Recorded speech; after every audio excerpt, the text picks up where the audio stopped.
सुभान अल्लाह, नाना के दीन के परचम को अपना सर कटाकर बुलंद कर दिया। इमाम हुसैन ऐसी बाकरामत शख्सियत हैं कि आप की जो विलादत है ना, आपकी जो बर्थ है, वो बर्थ भी करामत है। आप 6 महीने में, आपका जो हमल था, माँ के पेट में आप रहे, वो 6 महीने रहे। और याद रहे कि पूरी दुनिया में सैयदुना यहया अलैहिस्सलाम और इमाम आली मकाम इमाम हुसैन के अलावा कोई ऐसा बच्चा जिंदा नहीं रहा जिसकी मुद्दत हमल 6 माह हुई हो। यानी आप फ्रॉम द डे 1 आपकी विलादत ही करामत है। और सुभान अल्लाह, आपके रुखसार मुबारक का हाल ये था, आपके चेहरे पर नूर ऐसा था कि आपके दोनों रुखसार से ऐसा नूर निकलता था कि कमरे और दीवारें रोशन हो जाया करती थी। और क्यों ना हो, किसके नवासे हैं, किन के फूल हैं, आका की निगाहों के तारे हैं। और फिर तो ये भी तो कहते हैं, मिलकर पढ़ लें, तेरी नस्ल पाक में है बच्चा बच्चा नूर का, तेरी है बच्चा बच्चा नूर का, तू है ऐन नूर तेरा सब घराना नूर। सुभान अल्लाह। अब ये जो इमाम हुसैन रज़ी अल्लाह तआला अन्हु जब करबला के लिए रवाना हुए ना, तो आपसे मजीद करामतों का ज़ुहूर हुआ। और उलमा कहते हैं ये जो करामतें थी ना, बेसिकली ये इत्माम हुज्जत के लिए थी, मजीद उनको समझाने के लिए थी कि देखो मैं कौन हूं, मेरे साथ कैसे मामलात हो रहे हैं, मुझ पर जुल्म न करो। मगर उन जालिमों की आंखों पर लालच का ऐसा पर्दा था। इमाम हुसैन फर्स्ट ऑफ ऑल आपने मदीने से कूच किया और अब मक्के आया। अब इसी रास्ते में सैयदना इब्ने मुती रहमतुल्लाहि तआला से मुलाकात हुई। उन्होंने अर्ज़ की कि हुजूर, मेरे कुएं का पानी बहुत कम है, बराए करम आप दुआए बरकत से नवाज दीजिए। आप रज़ियल्लाहु तआला अन्हु ने उस कुएं का पानी तलब किया और जब पानी का डोल हाजिर किया गया तो आपने उसमें से पानी कुछ पिया भी, नोश भी फरमाया और कुल्ली भी कर दी। और डोल को वापस कुएं में डाल दिया गया। जब वो पानी जो है वो कुएं में गया, कुएं का पानी भी बढ़ गया और मीठा और लजीज भी हो गया। सुभान अल्लाह। तो ये इमाम हुसैन की करामतों का सिलसिला रहा।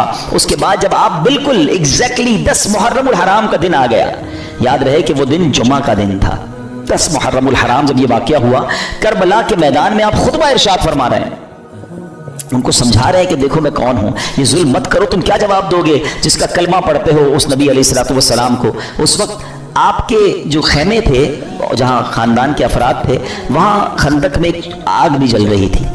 तो एक बदज़बान यजीदी ने बकवास करते हुए कहा कि ए हुसैन, तुमने वहां की आग से पहले यही आग लगा दी है। यानी माद अल्लाह, वो ये कहना चाह रहा था कि ए हुसैन, मरने के बाद भी तुम्हें जहन्नम की आग में जाना है। इमाम आली मकाम ने जब ये सुना तो आपने कहा कि ए दुश्मन खुदा, तू झूठा है क्या? तू ये गुमान करता है कि मैं दोज़ख की आग में जाऊंगा? इमाम आली मकाम के काफिले के जानिसार ने कहा कि आप मुझे इजाज़त दें तो मैं अभी इसका सर कलम कर दूं। आपने इजाज़त नहीं दी। आपने फरमाया हमले का आगाज़ हमारी तरफ से नहीं करना, हो सकता है ये प्रोवोक कर रहे हो, ये इसलिए हमें कह रहे हैं कि हमारी तरफ से पहल हो जाए और ये कहें हमने तो हमला नहीं किया था, इमाम हुसैन वालों ने पहले हमला किया। हालांकि इस कदर बड़ी गुस्ताखी की थी, आपने अपने साथी को रोक दिया। मगर आपने अल्लाह की बारगाह में दुआ की। दिल बड़ा दुखा हुआ था कि ऐसी बात इसने कर दी। आपने कहा ए रब्बे कहार, इसको अज़ाबे नार से कबल भी इस दुनिया में भी आग का अजाब अता फरमा। आपकी दुआ कबूल हुई। वो बंदा जो घोड़े पे बैठा था, उसकी घोड़े को झटका लगा, घोड़ा खुद ही दौड़ता हुआ गया और उस घोड़े से जब जहां गिरा तो वहां आग लगी हुई थी। उसी खंदक में ये बंदा जाकर गिरा और वो बदनसीब आग में जलकर भस्म हो गया। इमाम आली मकाम ने सजदा शुक्र अदा किया और अल्लाह ताला की बारगाह में अर्ज की कि या अल्लाह, तेरा शुक्र है कि तूने आले रसूल के गुस्ताख को सजा दी।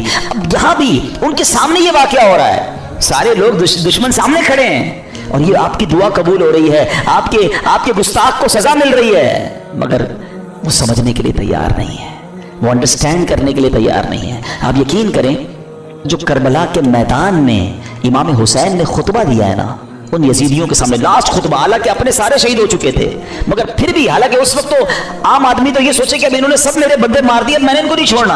आप आखिरी वक्त भी सुलह की बात करते रहे, उन्हें समझाने की बात करते रहे, उन्हें ये बताते रहे कि मैं कौन हूं, याद करो मेरे आका मुझे क्या कहा करते थे, तुम कयामत के दिन इस जुल्म का जवाब कैसे दोगे। यानी ये भी उम्मत रसूल से प्यार है कि ये इस अजाब में ना गिरफ्तार हो जाए। इत्माम में हुज्जत की गई, मगर वो यजीदी ना माने। अब एक बात सहन में आती है, अब ये बड़ा अहम क्वेश्चन है कि यजीदी जो भी थे तो कलमा पढ़ने वाले, اللہ کو مانتے تھے, اللہ کے نبی کو مانتے تھے, معلوم بھی تھا یہ اللہ کے نبی کے نواسے ہیں. وہ ریزن کیا تھا جو اتنے بڑے ظلم پر یہ ریڈی ہو گئے؟ یہ ریزن پکڑنا بہت ضروری ہے, اور یہ ہم سب کو آج سیکھ کر جانا ہے. یعنی کوئی بھی محفوظ نہیں ہے. میں آپ کو تھوڑا سا آج کل کے زمانے کا ایک دو انسیڈنٹ بتا دیتا ہوں تاکہ آپ کو اندازہ ہو جائے. ہم لوگ سمجھ رہے ہوتے ہیں یار یزیدیوں نے اتنا بڑا کام کر دیا, ہم تو کبھی بھی کوئی ایسی غلط حرکت نہیں کر سکتے. کوئی اپنے آپ کو محفوظ نہ سمجھے. ہاں, بیسک جو ان کے ریزن تھا نا وہ تھا لالچ, اور وہ لالچ تھی پیسے کی, اقتدار کی. جب یہ لالچ طاری ہوتی ہے نا انسان پہ, پہلے تھوڑا سا سمجھیے گا. آپ کو لگتا ہے مجھ پہ کچھ بھی ہو جائے, میں ایسا ظلم تھوڑی کر سکتا ہوں, کتنا بھی پیسہ مجھے کوئی دے دے میں جان دے دوں گا, کبھی کسی کو قتل نہیں کروں گا. نواسہ رسول تو بہت دور کی بات ہے. یہ بولنا اور ہے, لیکن ایک وقت آتا ہے جب انسان کے دل پر شیطان کا قبضہ ہو جاتا ہے.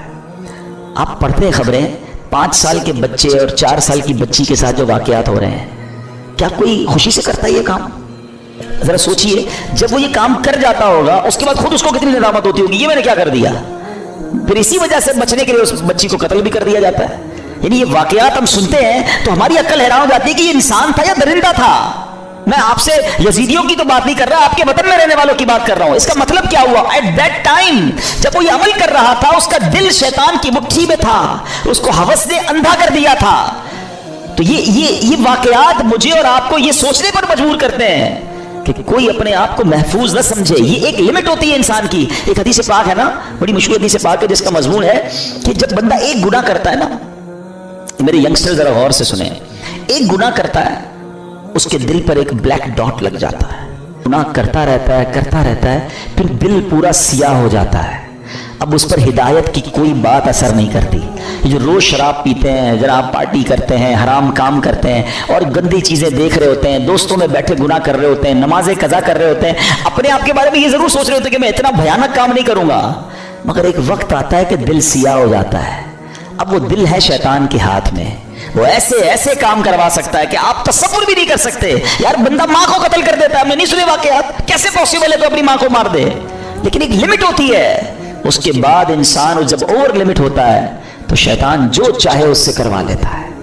تو اللہ سے توبہ کرتے رہا کرو. تو بہرحال میرے پیارے اسلامی بھائیوں, سوچو اس بات کے, یہ کیسے, اس ریزن کو پکڑیے. یزیدیوں کے ایسا کیا ہو گیا تھا کہ یہ اندھے ہو گئے تھے؟ آج بھی بندہ اندھا ہوتا ہے.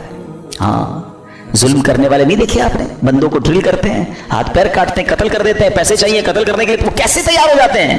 ان کا دل سیاہ ہو گیا. اب ان سے کچھ بھی کروا لو. یہ شراب ہے نا, اس کو ام الخبائث کہا گیا, برائیوں کی ماں.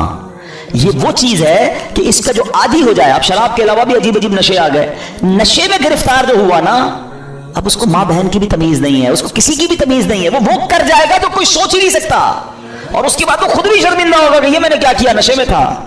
تو یہ وہی بات ہے کہ بندہ جب برائی کی طرف جاتا ہے تو ایک کے بعد دوسری, دوسری کے بعد تیسری, تیسری کے بعد چوتھی. یہ غور کیجیے, یہ بات ہمیں یہ سمجھنی ہوگی کہ ہمیں اپنے آپ کو گناہوں سے بچانا ہے, ورنہ یزیدی راستے پر چلنے میں دیر نہیں لگتی, ڈرتے رہنا ہے ہمیں. یہ واقعہ سننا اپنی جگہ ہے, مگر یہ جو ظلم کیا گیا نا, ریزن کیا تھا؟ پیسے تھے, لالچ تھی, اقتدار تھا. اس سے سمجھ ہی آئی بات کہ لالچ, ہوس, اور جب بندہ شیطان کا پیروکار بن جاتا ہے پھر اس سے کچھ بھی متوقع ہے. آپ کبھی یہ نہ سوچیں کہ میں یہ گناہ نہیں کر سکتا. یہ سمجھ لیں اپنے لیے زوال کا آپ نے شروع کر دیا. جو اپنے آپ کو محفوظ سمجھتا ہے نا کہ یار بس میں نہیں, میں بہت پکا ہوں, کوئی پکا نہیں ہے بھائی. جب اللہ کے نبی دعا کر رہے ہیں تو میں اور آپ کون ہیں؟ ہمارے صحابہ لرزتے تھے, روتے تھے, اللہ سے دعا کرتے تھے ایمان کی حفاظت کے لیے. پیران پیر سیدی غوث اعظم رضی اللہ تعالیٰ کہتے ہیں, لوگ کہتے ہیں آج عید کا دن ہے, عید کا دن ہے. عبد القادر کے لیے عید کا دن وہ ہوگا جب وہ اپنا ایمان سلامت لے کر قبر میں جائے گا. غوث پاک ہیں, ولیوں کے سردار, کہتے ہیں ایمان بچا کر قبر میں جانا یہ بہت مشکل ہے. آج کے دور میں تو اور مشکل ہے. سیدی اعلیٰ حضرت نے 100 سال پہلے ایک بات کر دی تھی کہ سونا جنگل, رات اندھیری, چھائی بدلی کالی ہے, سونے والو جاگتے رہیو, چوروں کی رکھوالی ہے. ادھر چور گھوم رہے ایمان کے, کہتے ہیں آنکھ سے کاجل صاف چرا لیں, یا وہ چور ملا کے ہیں, تیری گٹھڑی تاکی ہے اور تو نے نیند نکالی ہے. تم سو رہے ہو, مزے کر رہے ہو, فکر ہی نہیں ایمان کی. ایمان کی فکر کرو. आमाल की फिक्र करो। अच्छी सोहबत बहुत ज़रूरी है। आज भी यजीदी टोला मौजूद है जो लोगों के ईमान छीनने के लिए और बुराइयों की तरफ मुसलमानों को लगाने के लिए तैयार है। हमें ढूंढना है आज के दौर में भी हुसैनी लोगों को कि वो कौन है जो सच्चे पंजतन के गुलाम हैं और हमें हुसैनी तरीके पर चलाते हैं और पकड़ पकड़ कर हमें गुनाहों से बचाते हैं।